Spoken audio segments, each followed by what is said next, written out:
महमूद और नूरे ने भी अपने अपने खिलौने पेश किए। हामिद को इन शर्तों को मानने में कोई आपत्ति न थी। चिमटा बारी बारी से सबके हाथ में गया और उनके खिलौने बारी बारी से हामिद के हाथ में आए। कितने खूबसूरत खिलौने हैं। हामिद ने हारने वाले के आंसू पहुँचे। मैं तुम्हें चिढ़ा रहा था, सच।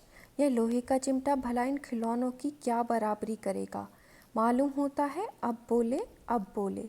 लेकिन मोहसिन की पार्टी को इस दिलासे से संतोष नहीं होता। चिमटे का सिक्का खूब बैठ गया। चिपका हुआ टिकट पानी से नहीं छूट रहा है। मोहसिन, लेकिन इन खिलौनों के लिए कोई हमें दुआ तो न देगा। महमूद, दुआ के लिए फिरते हैं, उल्टे मार न पड़े। अम्मा ज़रूर कहेगी कि मेले में मिट्टी के खिलौने तुम्हें मिले। हामिद को स्वीकार करना पड़ा कि खिलौनों को देखकर किसी की माँ इतनी खुश न होगी जितनी दादी चिमटे को देखकर होगी। 3 पैसों में ही तो उसे सब कुछ करना था और उन पैसों के इस उपयोग पर पछतावे की बिल्कुल ज़रूरत न थी। फिर अब तो चिमटा रुस्तमे हिंद है और सभी खिलौनों का बादशाह। रास्ते में महमूद को भूख लगी। उसके बाप ने केले खाने को दिए। महमूद ने केवल हामिद को साझी बनाया। उसके अन्य मित्र मुंह ताकते रह गए। यह उस चिमटे का प्रसाद था।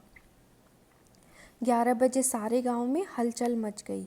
मेले वाले आ गए। मोहसिन की छोटी बहन ने दौड़कर भिश्ती उसके हाथ से छीन लिया और मारे खुशी के जो उछली तो मियाँ भिश्ती नीचे आ गिरे और सुरलोक से धारे। इस पर भाई बहन में मारपीट हुई। दोनों खूब रोए। उनकी अम्मा यह शोर सुनकर बिगड़ी और दोनों को ऊपर से 2-2 चांटे और लगाए। मियाँ नूरे के वकील का अंत उसके प्रतिष्ठानुकूल इससे ज़्यादा गौरवमय हुआ। वकील ज़मीन पर या ताक पर तो नहीं बैठ सकता, उसकी मर्यादा का विचार तो करना ही होगा। दीवार में 2 खूंटियाँ गाड़ी गई। उन पर एक लकड़ी का पटरा रखा गया। पटरे पर कागज का कालीन बिछाया गया। वकील साहब राजा भोज की भांति सिंहासन पर विराजे। नूर ने उन्हें पंखा झलना शुरू किया। अदालतों में खस की टट्टियाँ और बिजली के पंखे रहते हैं, क्या यहाँ मामूली पंखा भी न हो? कानून की गर्मी दिमाग पर चढ़ जाएगी कि नहीं। बांस का पंखा आया और नूरे हवा करने लगे। मालूम नहीं पंखे की हवा से या पंखे की चोट से वकील साहब सरलोक से मृत्युलोक में आ रहे हैं और उनका माटी का चोला माटी में मिल गया। फिर बड़े जोर शोर से मातम हुआ और वकील साहब की अस्थि घूरे पर डाल दी गई। अब रहा महमूद का सिपाही। उसे चटपट गांव का पहरा देने का चार्ज मिल गया। लेकिन पुलिस का सिपाही कोई साधारण व्यक्ति तो था नहीं जो अपने पैरों चले।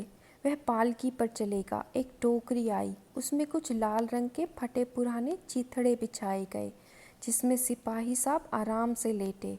नूरे ने यह टोकरी उठाई और अपने द्वार का चक्कर लगाने लगे। उनके दोनों छोटे भाई सिपाही की तरफ से छाने वाले जागते रहो पुकारते चलते हैं, मगर रात तो अंधेरी ही होनी चाहिए। महमूद को ठोकर लग जाती है। टोकरी उसके हाथ से छूटकर गिर पड़ती है और मियाँ सिपाही अपनी बंदूक लिए ज़मीन पर आ जाते हैं और उनकी एक टांग में विकार आ जाता है। महमूद को आज ज्ञात हुआ कि वह अच्छा डॉक्टर है। उसको लगा मरहम मिल गया है जिससे वह टूटी टांग को आनन फानन जोड़ सकता है।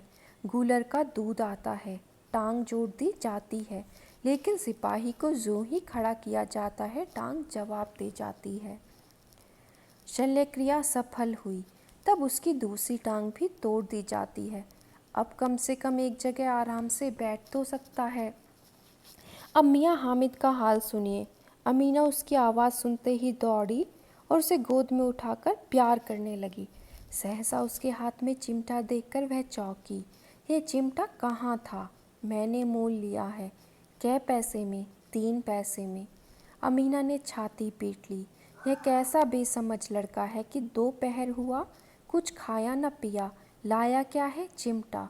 सारे मेले में तुझे और कोई चीज़ न मिली जो यह लोहे का चिमटा उठा लाया? हामिद ने अपराधी भाव से कहा, तुम्हारी उंगलियां तवे से जल जाती थी, इसीलिए मैंने इसे ले लिया। बुढ़िया का क्रोध तुरंत स्नेह में बदल गया। और स्नेह भी वह नहीं जो प्रगल्भ होता है और अपनी सारी कसक शब्दों में बिखेर देता है।